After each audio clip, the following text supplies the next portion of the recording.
উজানের ঢলের সঙ্গে ভারী বৃষ্টিতে সিলেট অঞ্চলে বিপদসীমার উপরে বইছে নদ নদীর পানি। তলিয়ে গেছে বিভিন্ন উপজেলার নিম্নাঞ্চল। এই মুহূর্তে সিলেটের গোয়াইনঘাটে আছেন রিপোর্টার ইকরামুল কবির।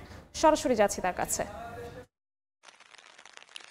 আমি এই মুহূর্তে আছি সিলেটের গোয়াইনঘাট উপজেলার অধিকাংশ এলাকায় যদিও বন্যা এখনো দেখা দেয়নি বা সিলেট গোয়াইনঘাট যে সড়কটি রয়েছে সেই সড়কটি এখনো পানি উঠেনি। তারপরেও বিভিন্ন জায়গায়, যেমন আমি যে জায়গাটি দাঁড়িয়ে আছি গোয়াইনঘাটের যে গুচ্ছগ্রাম, সেই গুচ্ছগ্রামের সড়কটি এদিকে হাঁটু পানি কিংবা কোমর পানি, কোথাও আবার প্রায় গলা পর্যন্ত পানিতে এসে এখানকার যে ৮০টি পরিবার আছে সেই ৮০টি পরিবার একেবারে বিপজ্জনক অবস্থার মধ্যে আছে। কিন্তু পানি দ্রুত গতিতে বাড়ছে। সবশেষ যদি পানি উন্নয়ন বোর্ডের খবর বলি, সিলেটের সুরমা এবং কুশিয়ারা, সেই কানাইঘাট এবং অমরশিদে কুশিয়ারা বিপদসীমার উপর দিয়ে অতিবাহিত হচ্ছে। অন্যদিকে মৌলভীবাজারে মনু নদী পানিও বিপদসীমা অতিক্রম করেছে। অন্যদিকে সিলেটে আজকে ভোর ৬টা পর্যন্ত এই মৌসুমের সর্বোচ্চ বৃষ্টিপাত রেকর্ড করেছে আবহাওয়া অফিস। ৪০৪.৮ মিলিমিটার বৃষ্টিপাত রেকর্ড করেছে আবহাওয়া অফিস। তার মধ্যে ১৫৩ মিলিমিটারে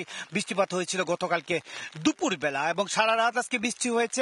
এখনো বৃষ্টি হচ্ছে, বৃষ্টি থামার কোনো লক্ষণই নেই, এবং আবহাওয়া অফিস যেটা বলছে আরো ২-১ দিন এই অবস্থা থাকবে। এবং অন্যদিকে উজান থেকে পানি নেমে আসছে। গতকালকে আজকে পর্যন্ত আমরা যেটা জানি ৪০০ মিলিমিটার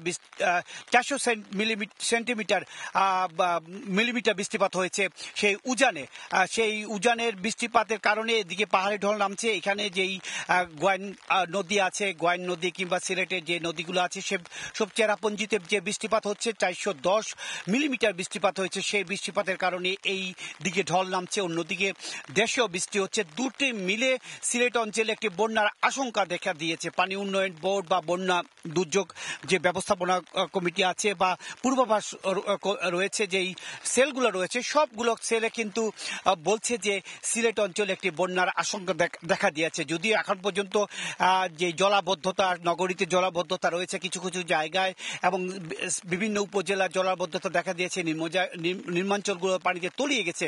তারপরেও এখন পর্যন্ত পানি যদি আর বৃষ্টিপাত না হয় বা ২-১ দিন বৃষ্টিপাত না হয় তো হয়তো পানি নেমে যাবে। কিন্তু যদি এইভাবে ভারী বৃষ্টিপাত হয় বন্যার আশঙ্কা রয়ে গেছে। মোটামুটি এই ছিল সিলেট অঞ্চলে যে নদ নদীর পানি বাড়ছে এবং তিনটা নদী বিপদসীমার উপর অতিক্রম করেছে তার সবশেষ খবর। সরাসরি যুক্ত ছিলাম সিলেটের গোয়াইনঘাটে।